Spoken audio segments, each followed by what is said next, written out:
Well, hello transporters, this is Hoop again.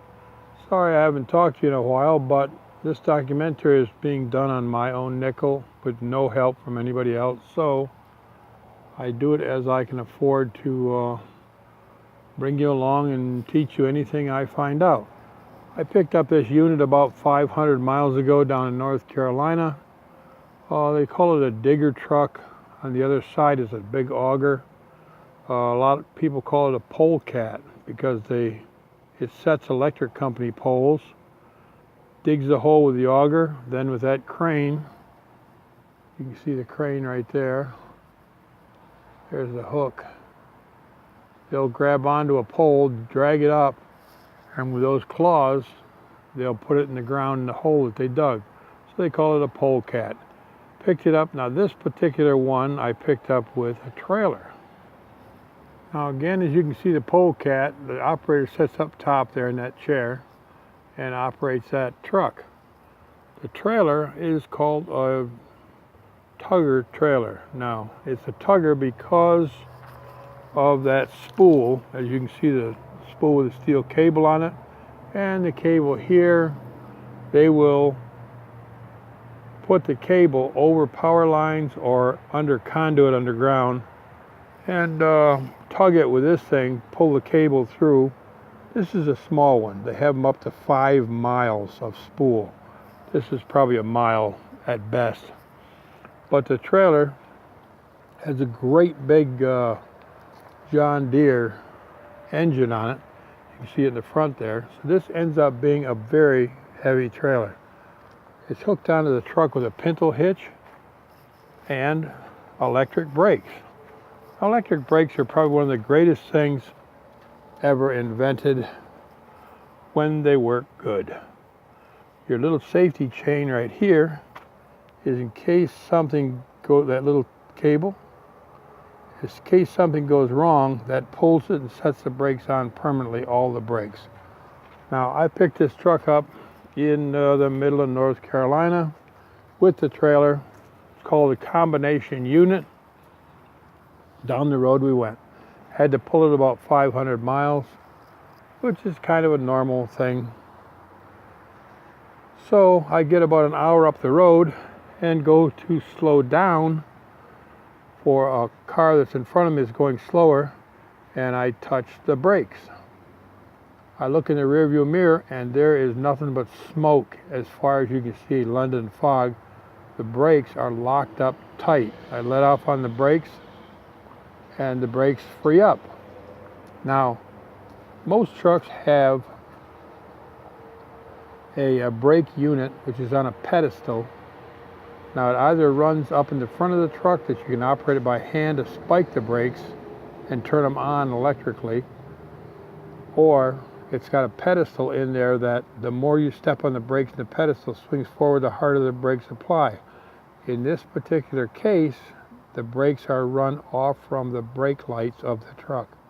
So when the brake lights go on, the brakes come on very gently, and the longer they're on, the more aggressive the brakes get. In this case, something broke and it's not working, and these brakes lock up. So I stop, look it over, there's nothing I can do to repair it. Now, I have a motto. If I sign on for a truck, and I get it going down the road, I'll do whatever I have to do to get it to point B. From point A to point B, I'll do whatever I got to do. Now, this is something I hope you never have to do, but it is possible, and I've done it a few times. I'm not proud of it, but I've done it. Anyway, I've got a truck that's running fine, has good brakes. I've got a trailer that has excellent brakes, but the brakes only work full blast when you touch the brake pedal. So the trailer ends up at high speeds locking up and running sideways down the road sometimes with smoke rolling off the tires. So I'm going to finish driving this truck. I can't repair it. I don't have time. It's a weekend. I don't have time to wait for repair to come in to repair the brakes, and I want to get to point B because I've got 2 other trucks lined up that will put me all the way out into almost Missouri. And I've got a time schedule to meet with them. So I have no choice. I either need to abandon the truck or get it to point B, which is up near Scranton, Pennsylvania. That's where I am right now. So I decided to drive the truck and trailer without any brakes. And I don't recommend this, but it is possible. Here's how it's done. You'll drive the truck because without touching the pedal, everything rolls freely with the transmission, get it up to speed, and leave a hell of a safety length space in front of you in case you have to slow down or stop. Hopefully you don't have to stop. Now, if for any reason you have to slow down, you'll start downshifting. This is an Allison transmission. If it's a standard, you'll start downshifting the standard transmission.